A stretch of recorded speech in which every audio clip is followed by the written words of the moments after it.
participa como coordinador de la Red Latinoamericana de Estudiantes de Historia del Arte.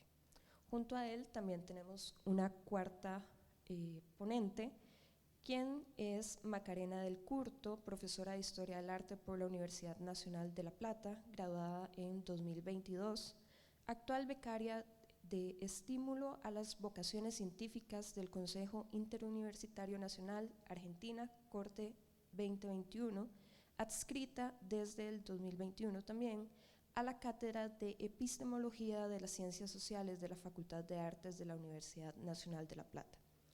Es también estudiante de música popular en la misma institución e integrante de la Red Latinoamericana de Estudiantes de Historia del Arte desde el 2020. Macarena nos estará acompañando de manera remota desde Argentina. Así bien, le cedo la palabra a Silvia Vargas con su ponencia Éticas de Autodirección, Triadas, Dramaturgia, Dirección, Actuación. Buenos días.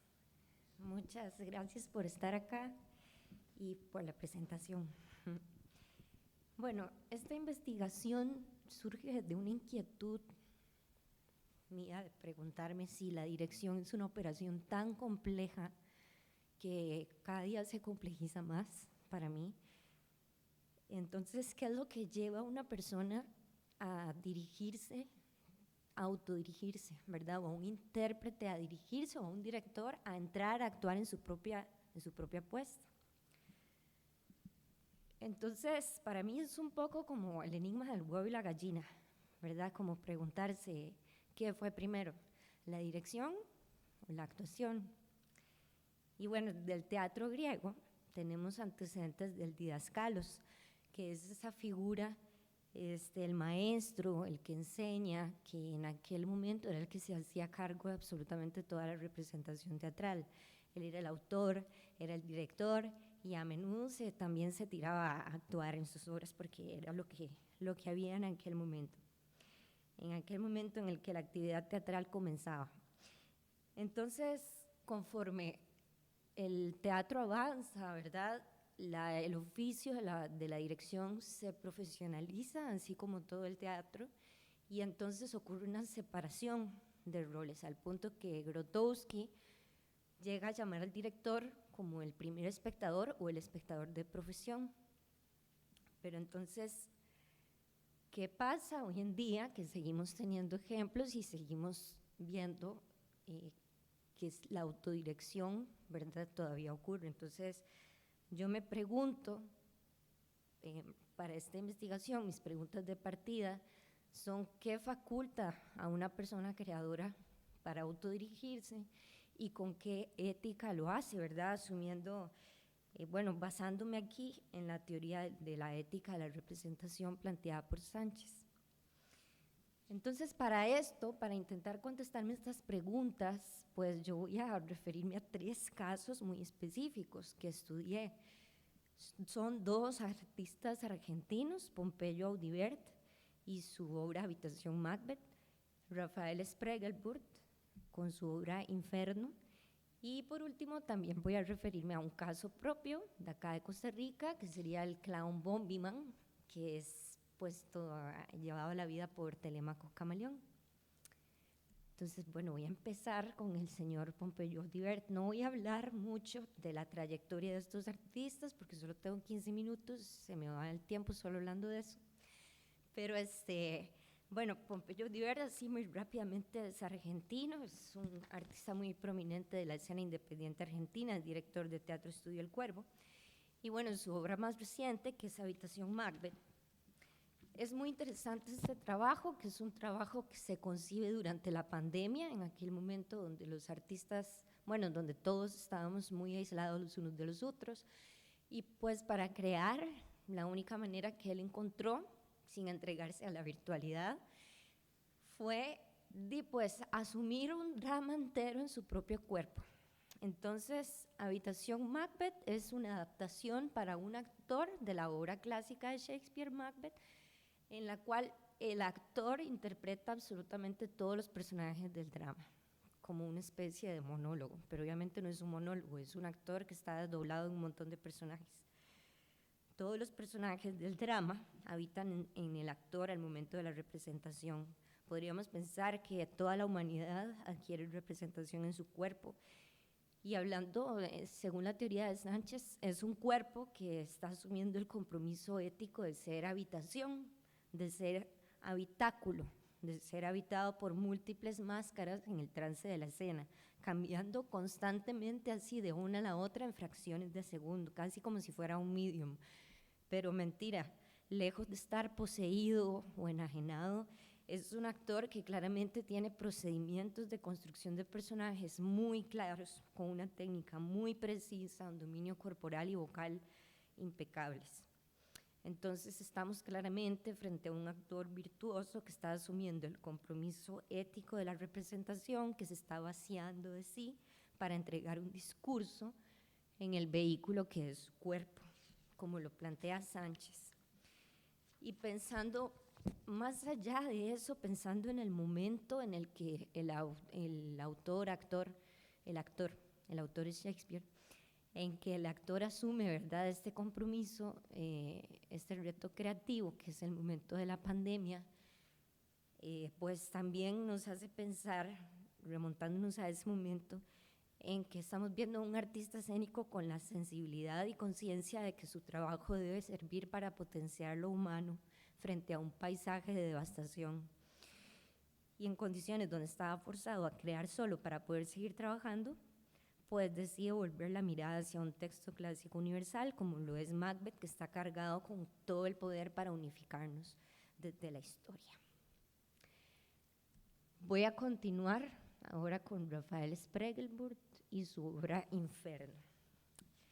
Rafael Spregelburg también es argentino y es uno de los dramaturgos más prominentes de la escena argentina en este momento. Sus obras se caracterizan por ser de texto, el texto tiene muchísima predominancia, y ser largas, alrededor de 1 hora y media, 2 horas. Entonces les voy a leer un poquito la sinopsis de esta obra. Un secretario del Vaticano, enojado por un motivo X o porque lo dejaron sin postre, decide que el infierno ya no existe más. Ha dejado de ser un lugar físico para convertirse apenas en una manera de decir. ¿Dónde está el infierno? En las palabras, está en todas partes. Es un virus que lo contamina todo. Felipe, que es interpretado por Rafael Spregelburg, es un periodista de columnas de turismo, es alcohólico y es un alma muy torturada. Un buen día es visitado en su casa por 2 catequistas que llegan a ofrecerle un plan para salvar su alma. Para escapar del infierno, debe abrirse paso con 7 llaves que son los nombres de la virtud: la fe, la esperanza, la caridad, la templanza, la justicia, la prudencia y la fortaleza. La adquisición de cada una de estas llaves ocurre a lo largo de distintas escenas en las que Felipe asimila cada una de las virtudes a través de un relato. Pero lo que tiene de particular esta obra es que en cada escena la obra vuelve a girar sobre sí misma, como si fuera un cubo mágico, y los relatos y los personajes cambian, y entonces se crea una maraña, una pesadilla de maraña narrativa en la cual también el espectador se ve inmerso, y nos sentimos un poco como en el infierno. Como el infierno tenía círculos concéntricos, nos damos cuenta que las virtudes van tejiendo una red de palabras que son confusas, incompatibles entre sí, y es imposible ejercerlas todas a la vez. Ejercer una va en detrimento de las otras. Y así el mensaje que quiere entregar la obra es que el camino al infierno está llenísimo de buenas intenciones.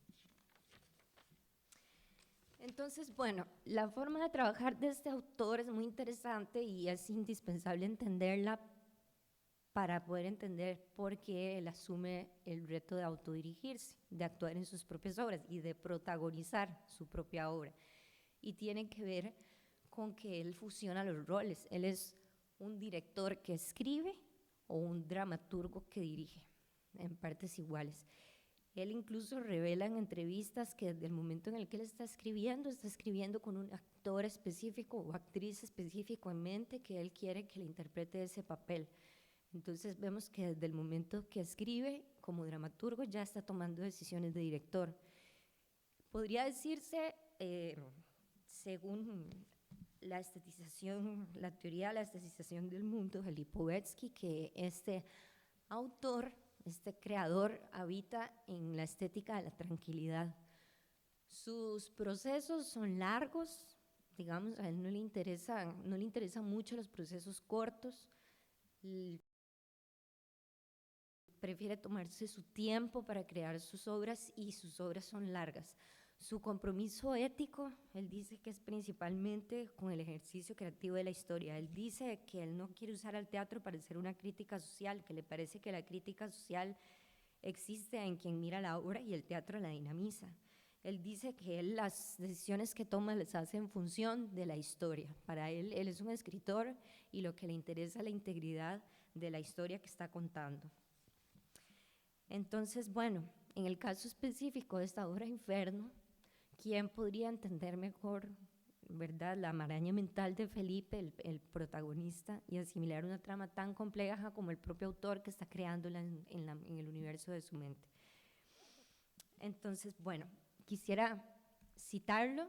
Hay una entrevista que le hicieron donde él habla de algo que me parece que es vital para este tiempo que estamos viviendo y lo voy a citar. Dice: creo que vivimos en una época en la que toda actividad humana está absolutamente regida por el principio económico, cómo no gastar, cómo ahorrar. Cuando hablamos de cuánto dura una obra, siento que se está trasladando un concepto que proviene de la economía, obtener la mayor cantidad de beneficios con los menores recursos posibles. Y yo no sé si los principios de la economía se aplican a la producción artística. No sé si hay obras que no puedan derrochar imaginación en lugar de ahorrarla. Nunca se nos dice, hagan más, explotemos los límites de lo pensable, de lo durable. Me parece que a veces el principio de la economía limita enormemente, sin que uno se dé cuenta, los aspectos de lo posible y desde ahí uno empieza a trabajar. Y nosotros somos artistas, debemos trabajar más con lo imposible, con lo que no se ha probado del todo todavía porque va en contra del sentido común.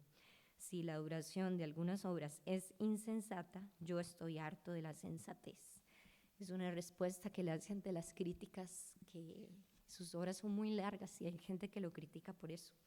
Entonces, esta es su respuesta. Y por último, voy a hablar de Bombi Man. Mi nombre es Bombi Man, tengo 27 años.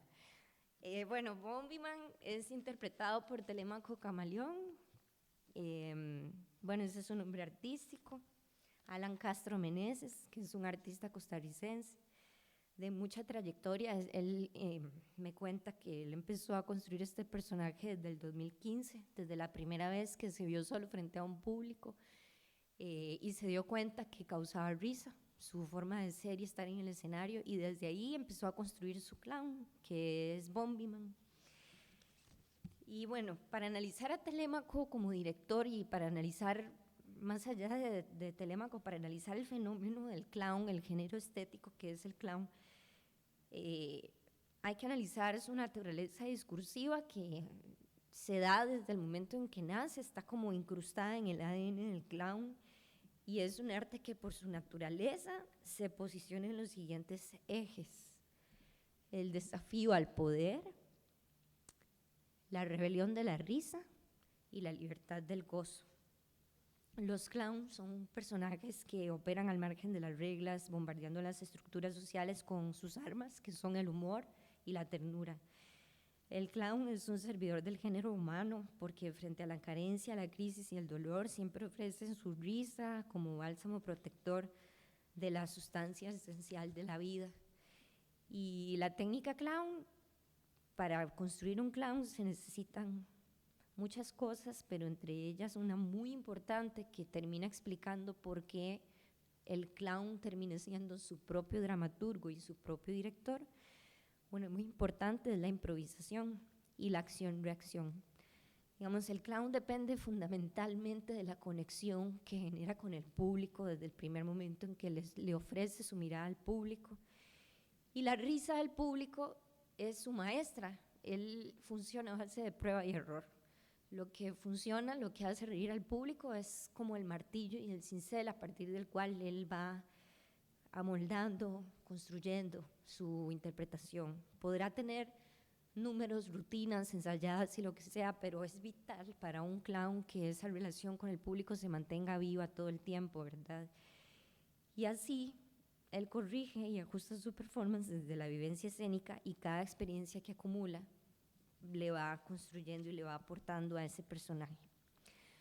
La ética del clown quizás para mí es la más clara y la más fuerte de todas, porque es radical en su posición de no venderse.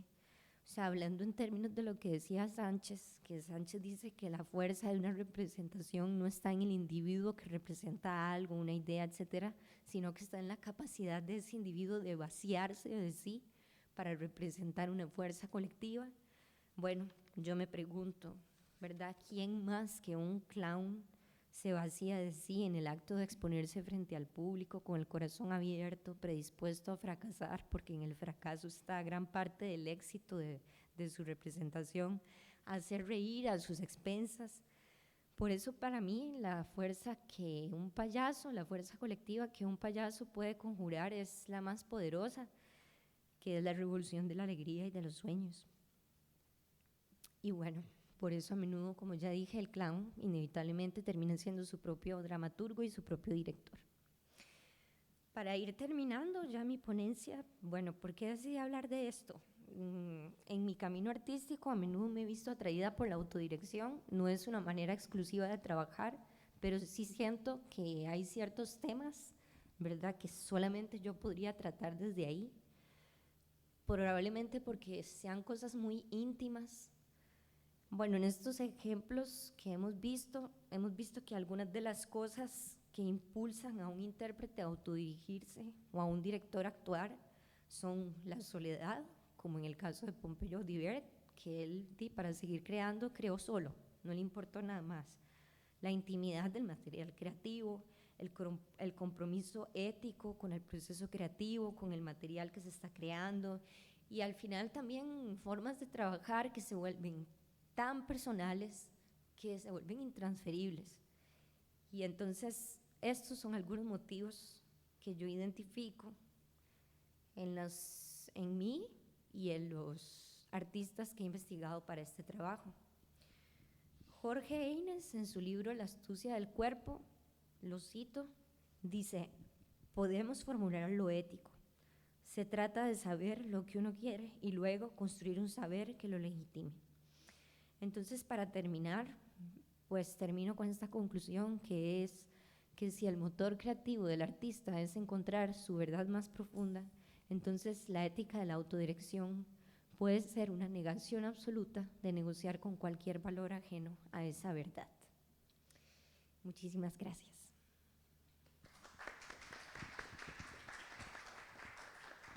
Muchísimas gracias, Silvia. A continuación tendremos la presentación Ética de Ventanas, La Ventana Indiscreta, 1954, de Alfred Hitchcock, por Adrián Guillén Messén.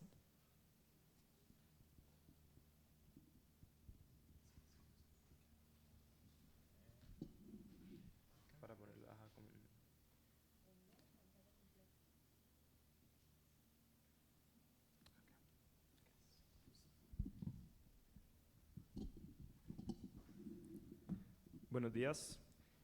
Mi ponencia es un análisis de la película La Ventana Indiscreta.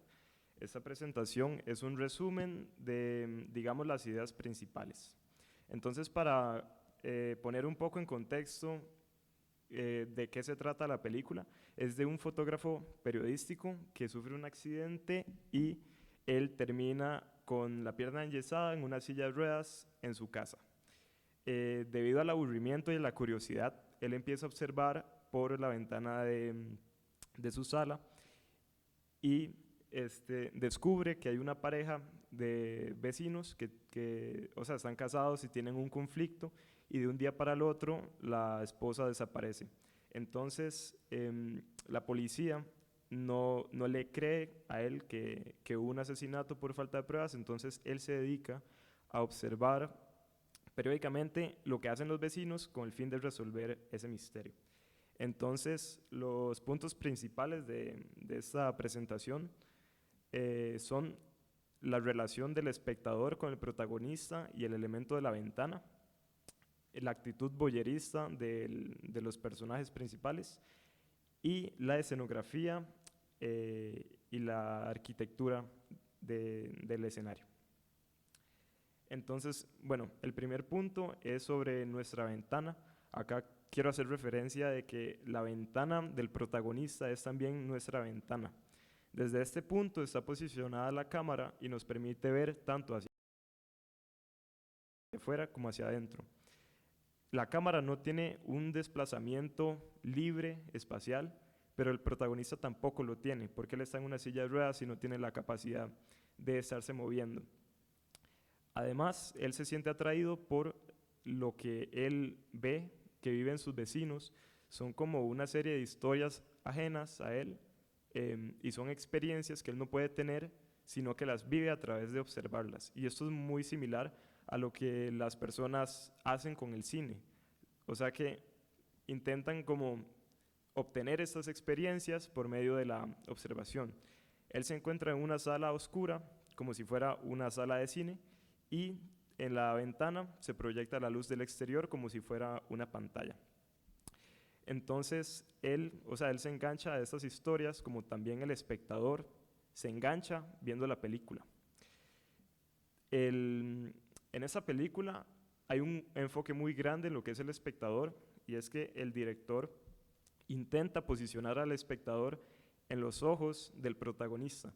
Entonces, acá tenemos un ejemplo en el que el protagonista, que se llama Jeff, está con una cámara y su teleobjetivo, y también podemos ver en la segunda escena cómo es que él ve a través de esa cámara.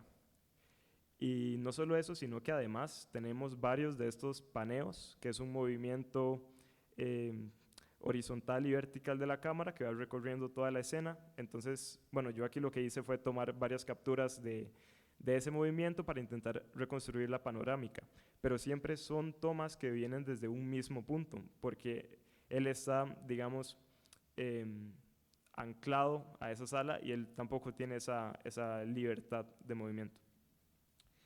Este trabajo por Jeff Dessom fue una construcción panorámica de todo el escenario del complejo de apartamentos. Esta es la vista que tiene el protagonista desde su ventana.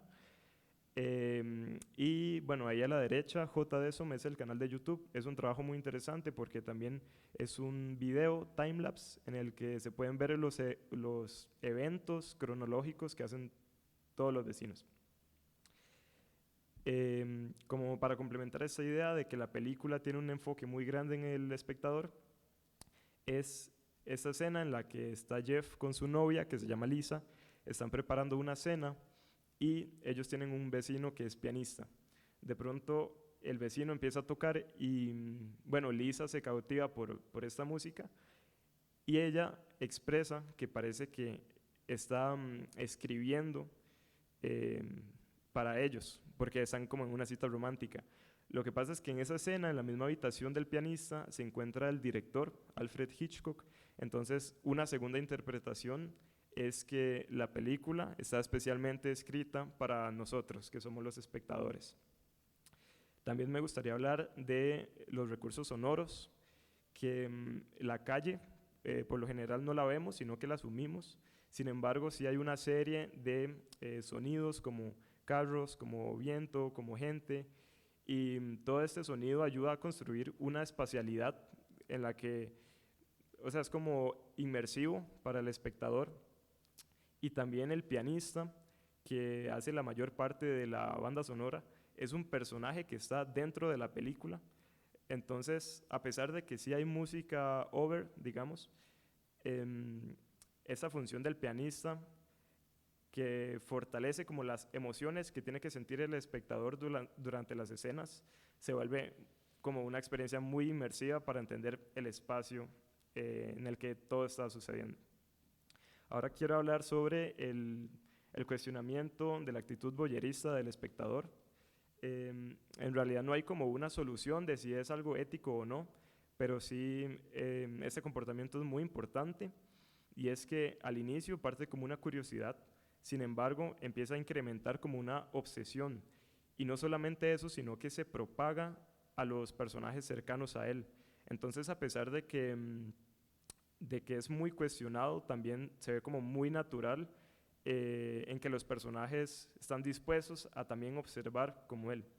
Hay una escena en la que le dicen que él está entrando en un mundo muy secreto y muy privado, y hay un ejemplo en el que ellos están observando a una vecina que tiene como una cita con una pareja, y al inicio están como muy entusiasmados viéndola, pero de pronto esa pareja tiene un conflicto y la vecina termina llorando y ellos se sienten tan avergonzados que terminan apartando la mirada. Entonces el cuestionamiento en este caso es incluso, digamos, autocuestionamiento. Como segundo punto es que la posición del observador es una posición muy privilegiada en este caso porque él tiene la, digamos, posición incluso de autoridad, ahorita lo explico más, de poder observar sin ser observado. Y también hacen referencia a la cámara con la que él observa como un ojo de cerradura portátil, que pues es un dispositivo que solo permite ver del interior al exterior. También se expresa que el vecino del que el protagonista sospecha que es un asesino, se expresa que él tiene miedo de ser observado. Entonces es bastante interesante reflexionar qué es lo que implica ser observado y qué es lo que implica ser observador. En este punto, un artículo de Albrecht Lund dice que este es el clímax de la película, este es el personaje del asesino y este es el momento exacto en el que él se da cuenta que está siendo observado. Acá sucede lo que se conoce también como romper la cuarta pared, y es que un personaje sea consciente de que está siendo observado por un espectador, y bueno, en ese momento, como nosotros también nos identificamos con el protagonista, que también es espectador, también se altera esa posición privilegiada o ese confort que tiene Jeff, y también se altera dentro del espectador que está viendo la película. Ahora, como último punto, quiero hablar de la arquitectura y la escenografía. Ese punto me pareció a mí muy interesante porque la escenografía funciona como un lenguaje narrativo para poder explicar no solamente lo que está sucediendo, sino para reflejar las personalidades de los personajes y también incluso sus emociones. Primero quiero exponer una referencia del arquitecto finlandés Juhani Palasma, en el que él hace referencia a que esta posición del observador y el complejo de apartamentos es similar a esta configuración, digamos, de cárcel, que es como un sistema radial lleno de celdas, y en el centro hay una torre con un vigilante que se encarga de supervisar a todos los prisioneros. Entonces es por eso que Jeff, el protagonista, también adquiere como una posición de autoridad, porque también él observa con el fin de entregar a su vecino a la ley. Ahora, el último punto es sobre cómo los vecinos comparten similitudes con los apartamentos en los que viven. O sea, cómo sus apartamentos son capaces de reflejar sus características personales. En este punto tenemos a la bailarina, que es, si no me equivoco, es el primer residente que aparece.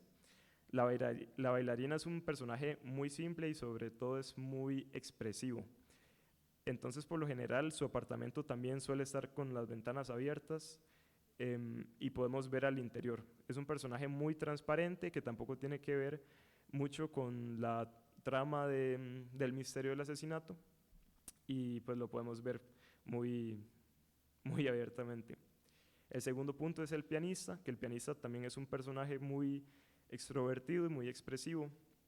El pianista no se encierra, sino que él más bien se abre hacia el jardín, porque cuando él toca piano se escucha en todo el complejo, y eso también se simboliza con esos ventanales tan grandes que permiten una permeabilidad completa hacia el interior de su apartamento. También en la escenografía podemos ver el piano, podemos ver todos los objetos, artículos que acumula, que también pueden reflejar sus intereses y su personalidad. En este caso, Tenemos un apartamento que no podemos ver mucho hacia adentro y precisamente de este personaje tampoco se sabe mucho.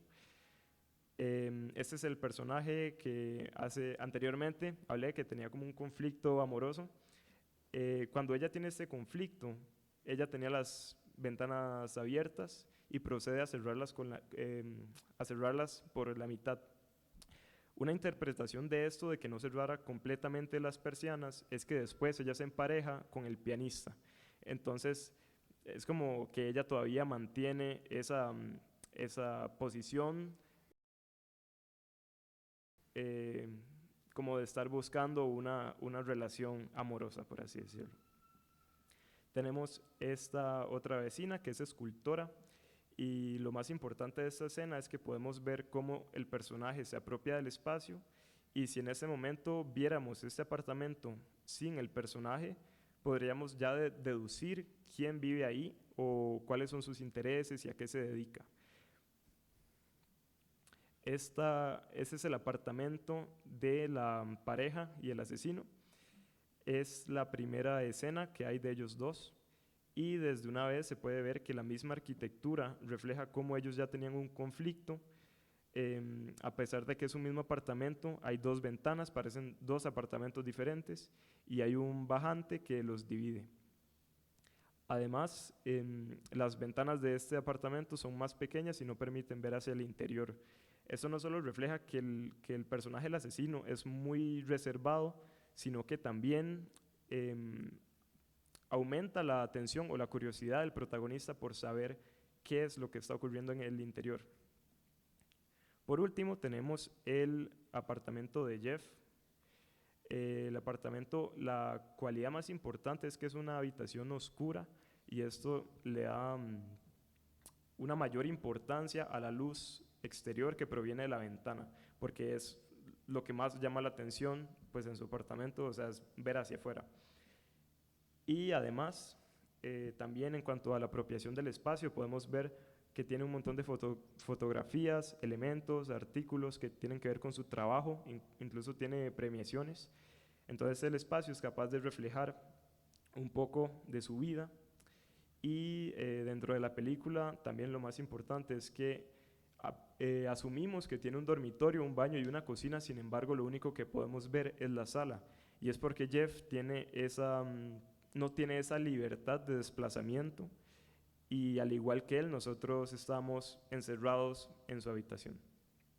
Entonces, bueno, la mayor como curiosidad que yo tuve a la hora de hacer este análisis es ver cómo la película puede implementar diferentes técnicas o lenguajes narrativos, como es la luz, la música y la arquitectura, para poder explicarnos un poco más la trama y las características de los personajes. Y eso sería todo. Muchas gracias.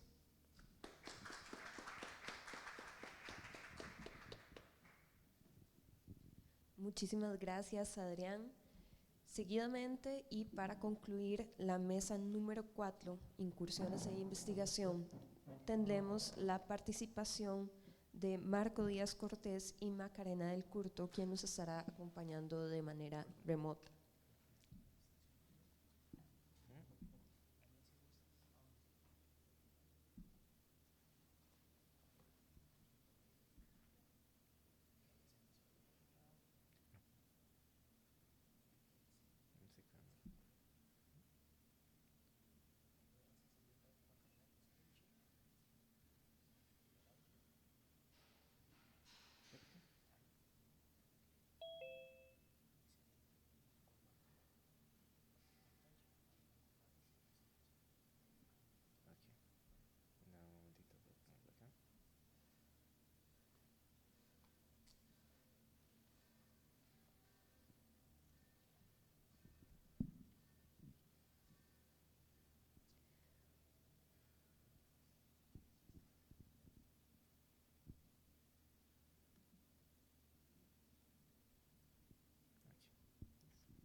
Muy bien, ahora le cedo la palabra a Marco y a Macarena con su ponencia Más allá de las fronteras, la red LEJA en la integración estudiantil de la carrera de Historia del Arte en América Latina.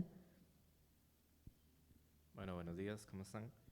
Eh, Empezar dándole un agradecimiento al Instituto de Investigaciones en Arte por la organización de estas jornadas y por tenernos a nosotros acá. Como le indica el título, nuestra ponencia se llama Más allá de las fronteras, la red LEA en la integración estudiantil de la carrera de Historia del Arte en América Latina. Empecemos por la pregunta básica para que esta ponencia tenga sentido, que es preguntarse y explicar qué es la red.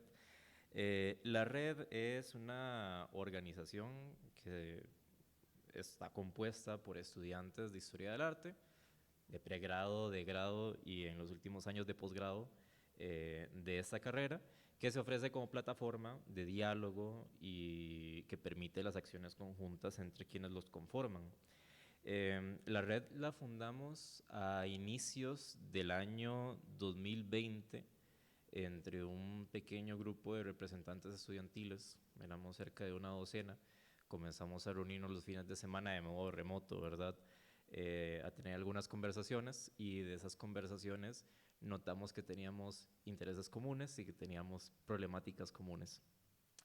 Así que fue como un poco obvio el deseo de querer hacer un proyecto que fuera un poco en beneficio de ese pequeño grupo que nos estábamos reuniendo, pero que también pudiera beneficiar a la comunidad de estudiantes de Historia del Arte que posteriormente se iría a añadir a la red.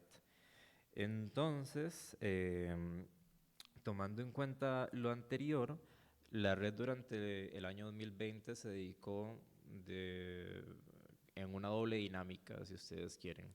Por un lado, a la organización de actividades virtuales que estaban enfocadas para estudiantes de la carrera, y por el otro lado, a una convocatoria exhaustiva, buscando dónde existía la carrera en el continente y de qué manera poder contactar a sus estudiantes para que fueran parte de nuestro proyecto. Creemos que este periodo fue bastante activo para nosotros, sobre todo porque coincidió con el momento de la pandemia. Y en aquel entonces, si ustedes recuerdan, las universidades se cerraron indefinidamente. Por lo tanto, fue bastante atractivo para quienes estaban sin tener ninguna posibilidad de acceder a sus clases normales y al contacto con sus compañeros, encontrar otro tipo de espacio, en este caso virtual, donde pudieran realizar este tipo de actividades. Así que el 2020 fue muy activo para nosotros. Cuando concluimos el año, nuestra plataforma ya tenía más de 100 estudiantes, ya habíamos organizado un ciclo de conferencias, ya se habían creado varios comités temáticos a partir de los temas que le interesaban a los estudiantes que participaban en la red.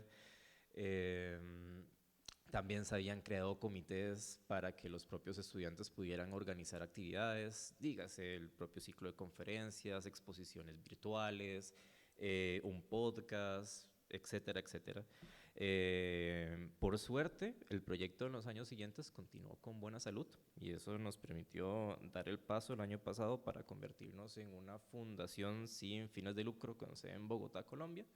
Y nada, o sea, después de una experiencia de más de 3 años y tomando en cuenta que tanto Macarena como yo estamos desde principios de año en los puestos de coordinación de este proyecto, pues queríamos venir a compartir con ustedes algunas reflexiones sobre nuestro proyecto. Estos son algunos de los escudos de las universidades que forman parte de la red. Por aquí mover esta barrita para que vean todos. Como ven, es una red bastante extensa. Es lo que les decía, es más de una centena de estudiantes que vienen de 28 universidades de 11 países. Tenemos gente de México, de Cuba, de República Dominicana, de Puerto Rico, de Costa Rica, de Venezuela, Colombia, Perú, Chile, Argentina y de Brasil. Y básicamente sería eso. Ahora le voy a pasar la palabra a Macarena y vamos a ver como 3 puntos que nos parecen centrales del proyecto que hemos desarrollado.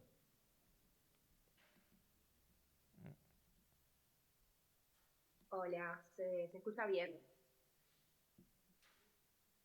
¿Sí? Bueno, bueno, primero que nada, gracias por permitirnos esta participación. Yo todavía no había podido agradecer, así que aprovecho para hacerlo ahora. Dentro de estos 3 ejes que dice Marco, que nosotros vamos a estructurar esta presentación, la primera serían las preocupaciones disciplinares. eso significa que, dado que justamente la red surge a partir de esa preocupación o de esas ganas de agruparse de estudiantes de historia del arte, lo primero que se pone de relieve son todas esas precariedades, por decirlo de alguna manera, incomunes que se presentan entre los diferentes estudiantados de todas esas universidades que justamente logran conectarse. Entonces, a partir de esa precariedad común o de esas preocupaciones que se presentan tanto como estudiantes como latinoamericanos, digamos, reconociendo esos dos lugares problemáticos o importantes que se muestran reivindicados a partir de la red, al punto de incorporarlos en el propio nombre de la organización, se empiezan a proyectar esas actividades donde, por un lado, se posibilita la discusión en base a estas preocupaciones, y por otro se empiezan a formular vías de acción en pos de cambiarlas o de accionar, digamos, sobre ese estado de la cuestión, por así decirlo. Entonces, por ejemplo, me pasan la diapositiva, por favor.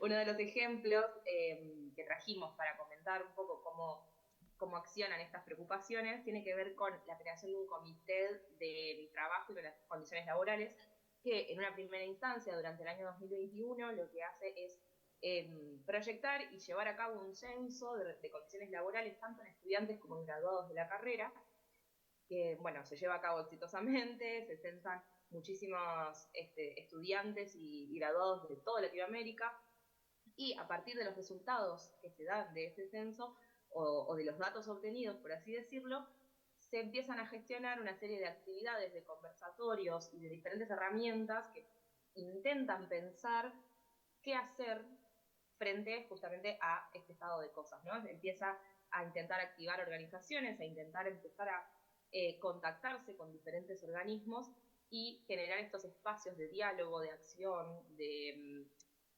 en un intento por justamente ante la falta de estos espacios crearlos y poder incidir sobre esa realidad que nos preocupa como estudiantes y como latinoamericanos.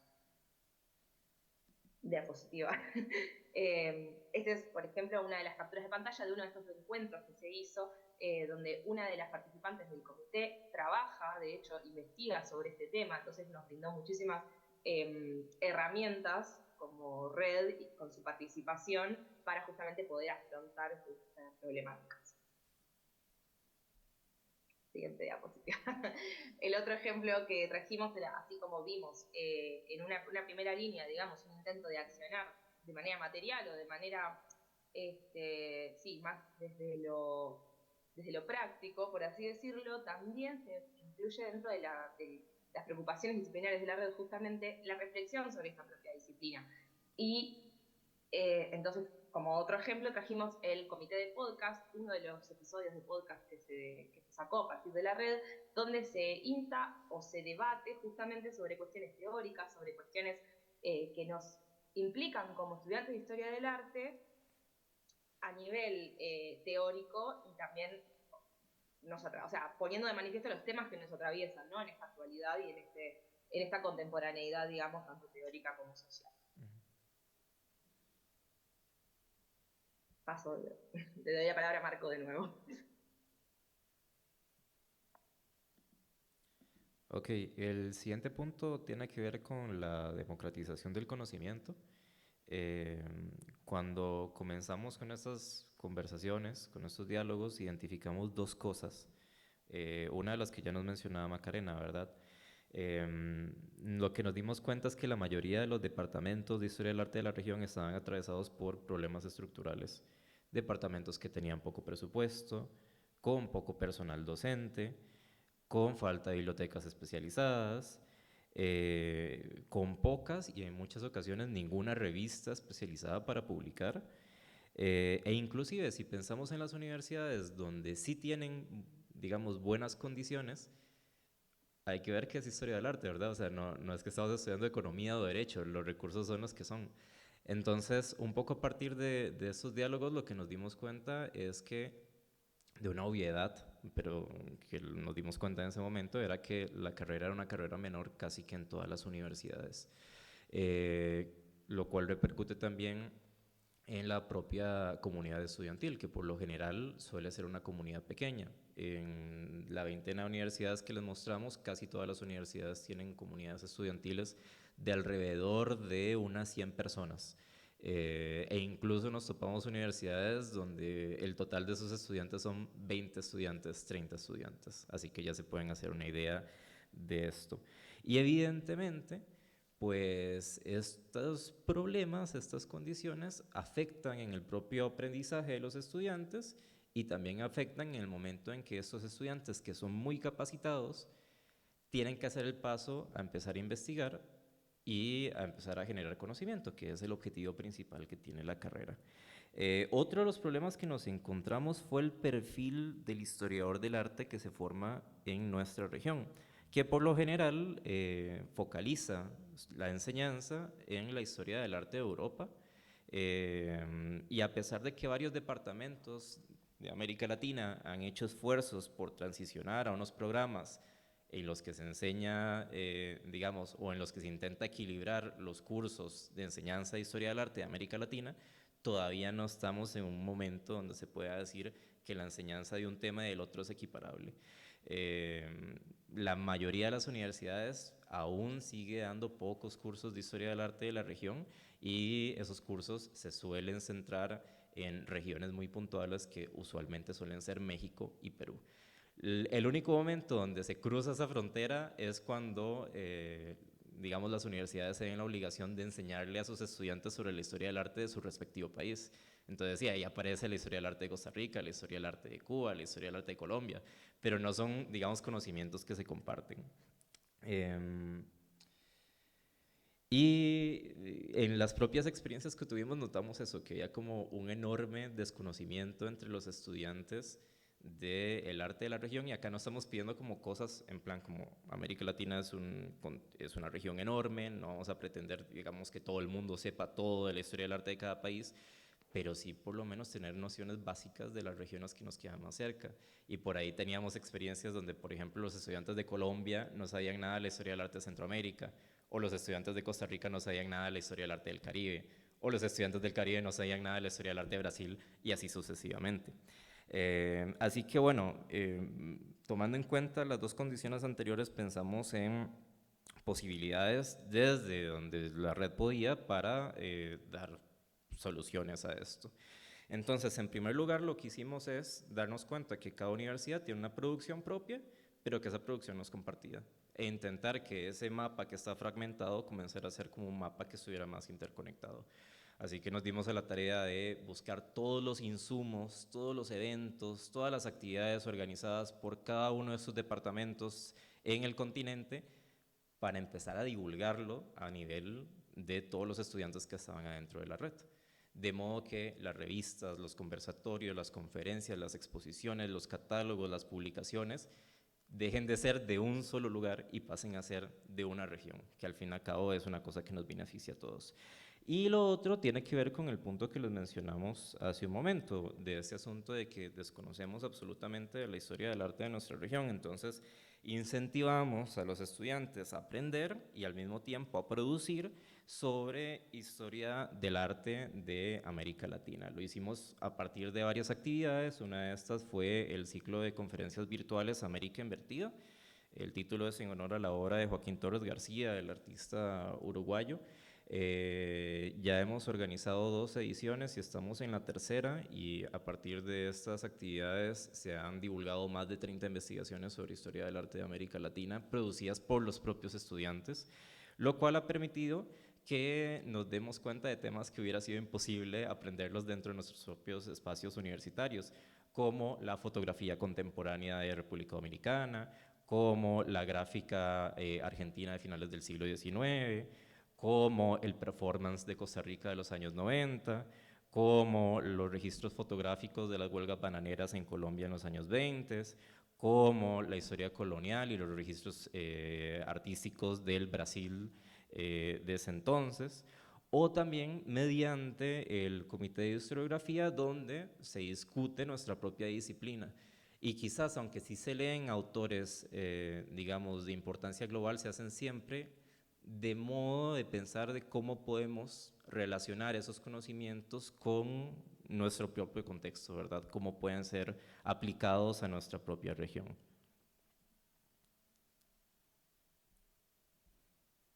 Bueno, y también en línea con empezar a repensar la manera en la que se lleva a cabo nuestra disciplina, es muy difícil también pensar en, bueno, cómo se lleva adelante el mundo académico.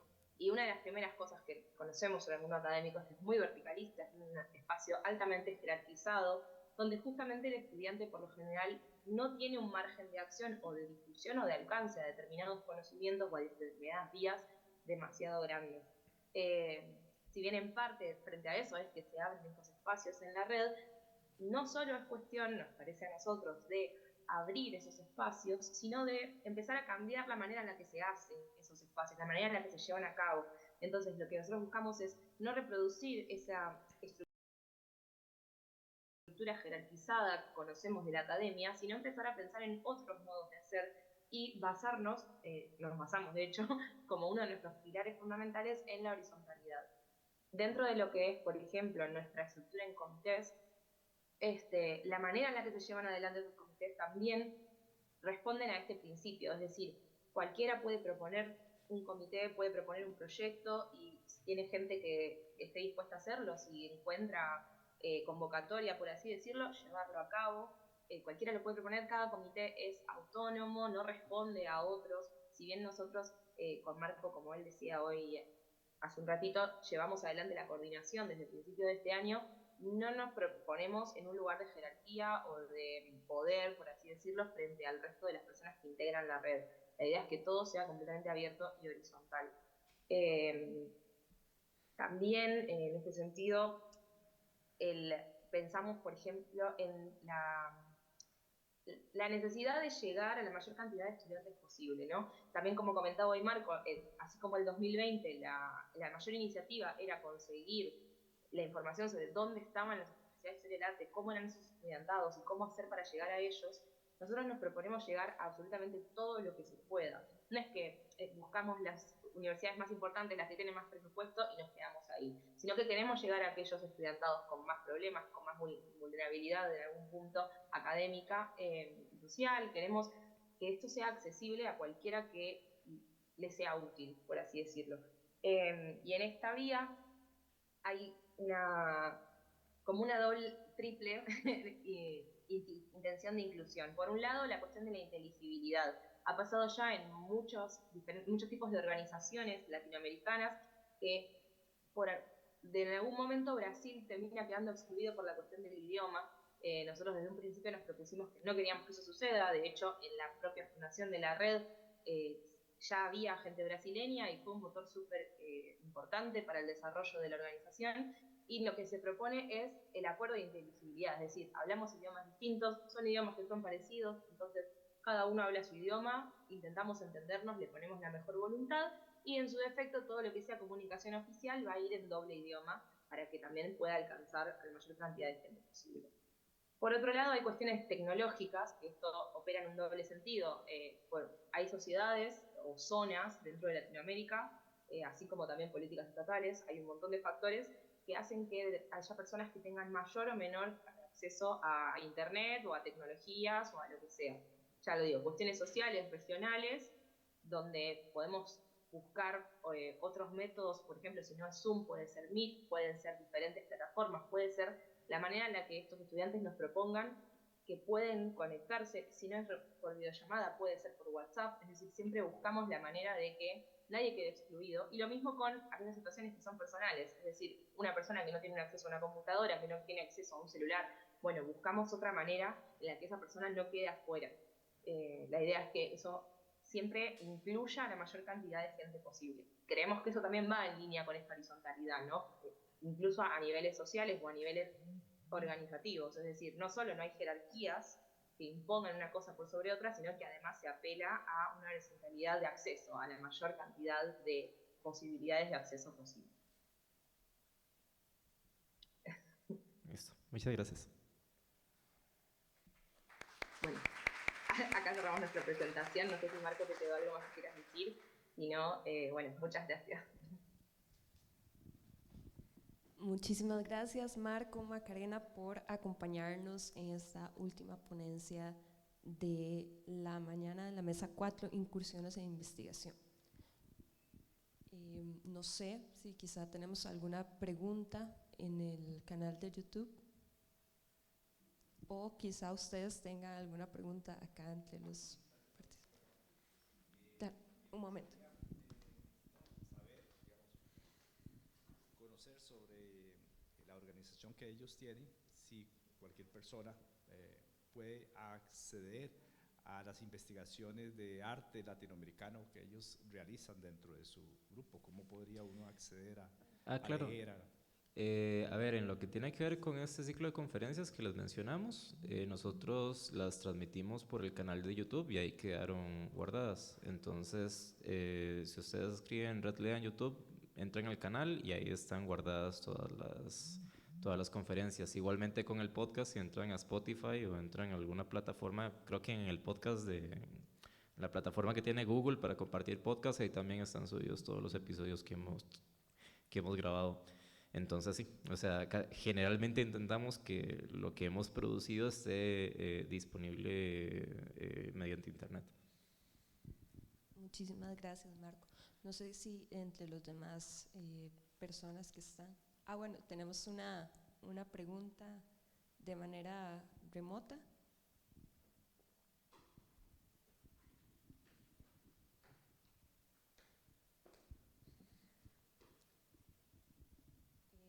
Tenemos una pregunta para Silvia, entonces te invito a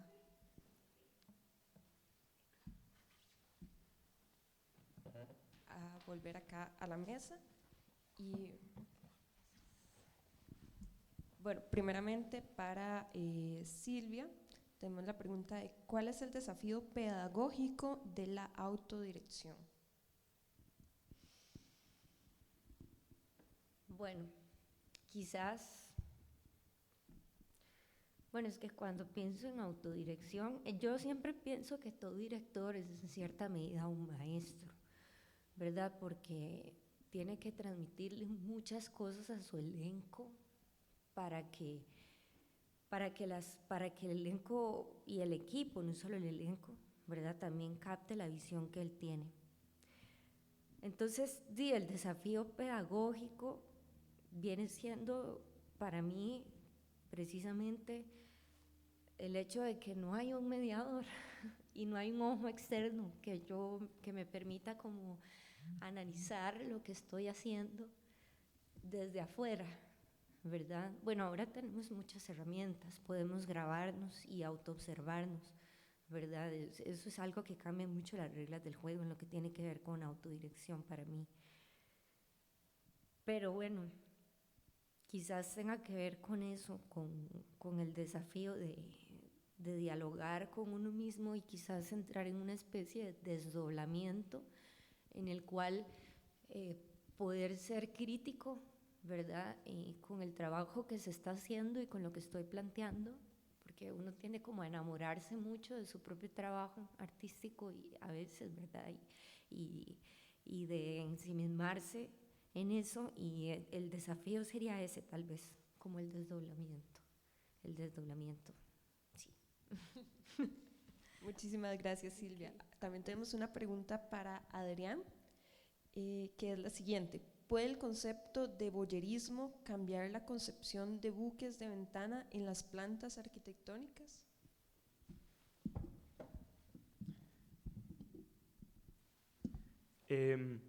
Me parece, de hecho, muy interesante porque siento que cuando uno pone una ventana, cuando uno tiene una pared y se le ocurre poner una ventana, uno no puede no considerar qué es lo que va a ver a través de esa ventana. Y me imagino que un complejo de apartamentos como ese sí existe en la vida real. Entonces, siento que las personas que pusieron esas ventanas eran conscientes de que los vecinos se podían observar entre sí. Y siento que también eso puede como fortalecer la comunicación entre los vecinos. También se puede dar este tema de espionaje,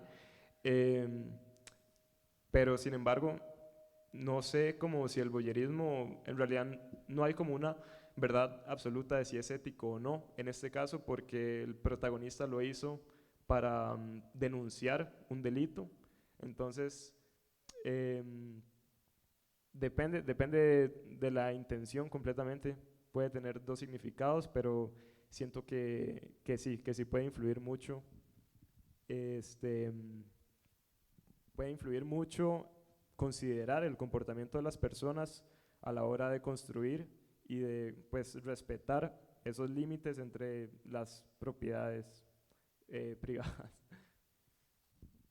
Muchísimas gracias, Adrián. Y tenemos una última pregunta tanto para Marco como para Macarena, y es la siguiente. ¿Cómo se puede democratizar el conocimiento desde una academia que define sus programas desde las esferas de poder docente? Responde vos, Maca.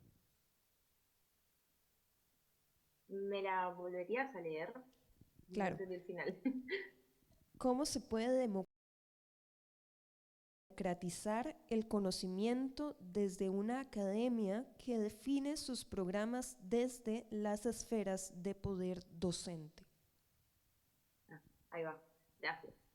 Nosotros, o sea, lo que proponemos por lo general no tiene que ver tanto con incidir sobre la academia, sino como lo que nosotros podemos hacer desde la red o como por fuera, digamos, para intentar democratizar ese conocimiento. En una primera instancia, entre propios estudiantes de historia del arte. Porque tampoco tenemos, o sea, también reconocemos que no tenemos llegada hacia otras esferas de la sociedad que no sean esos estudiantados. Entonces, si bien esos programas están dispuestos o están, sí, organizados por esas altas esferas, según el país, según la universidad más que nada, después lo que nosotros hacemos al recibir esos programas también tiene que ver, creemos, con esa creación de realidad, por así decir, con esa producción de realidad. Si nosotros decidimos seguir reproduciendo esos altos estándares, digamos, o esas maneras de organizar este conocimiento, o si nosotros decidimos llevarlo hacia otro lado. Me parece, por ejemplo, hay ciertas herramientas como esta cuestión de hacer un podcast o de hacer buscar nuevas vías de difusión que no son el congreso, que no son los simposios, un poco lleva también a empezar a poner en agenda otros temas, así mismo como también estar acá en este momento teniendo esta ponencia, o también como lo hicimos con América Invertida, generando las propias, ¿no? Empezamos a trastocar un poco aquellos temas a los que se habla al interior de la academia, poner de manifiesto las preocupaciones propias y también buscar esas nuevas vías de democratización, de modo que, perdón, pasan autos, de modo que pueda empezar a trastocarse la lógica detrás de esos programas impuestos por esas altas esferas. No sé si fui clara. Muchísimas gracias. No sé si Marco quisiera añadir algo. Sí, nada más como una cosa que yo siempre he pensado respecto a eso. Yo sí considero que es muy importante que dentro de la academia se le dé tanta preponderancia a lo que es la producción de ese conocimiento y la generación de ese conocimiento como la divulgación de ese conocimiento, y una divulgación que debería ser como más general. Entonces uno revisa, qué sé yo, por ejemplo, en el caso de la historia del arte de nosotros, volviendo como a ejemplos que tenemos de Occidente, uno piensa en personajes como Kenneth Clark, y el tipo es o fue como un grandísimo divulgador de la historia del arte de Europa en Inglaterra. Y los conocimientos básicos generales que tenía la mayoría de los ingleses tenían que ver con el documental que grabó el tipo, con los programas que hacía, etcétera, etcétera. Y yo creo que hay veces que a la academia se le olvida que, bueno, sí, por un lado sí tenemos que generar ese conocimiento, pero que por el otro lado de ese conocimiento hay que darle salida, y que hay que darle salida para que lo entienda la mayor cantidad de gente, sobre todo las personas que no tienen una relación directa con la academia. Entonces eso sería lo que yo podría agregar. Muchísimas gracias. No sé si quizá entre el público queda alguna otra consulta o pregunta. Y si no, con esto daríamos cierre a la mesa número 4, incursiones en investigación. Muy agradecida con todos los ponentes, con Marco, Silvia, Macarena y con Adrián por acompañarnos en esta mañana, que da inicio también al segundo día de las jornadas de investigación en arte del 2023. Muchísimas gracias. También,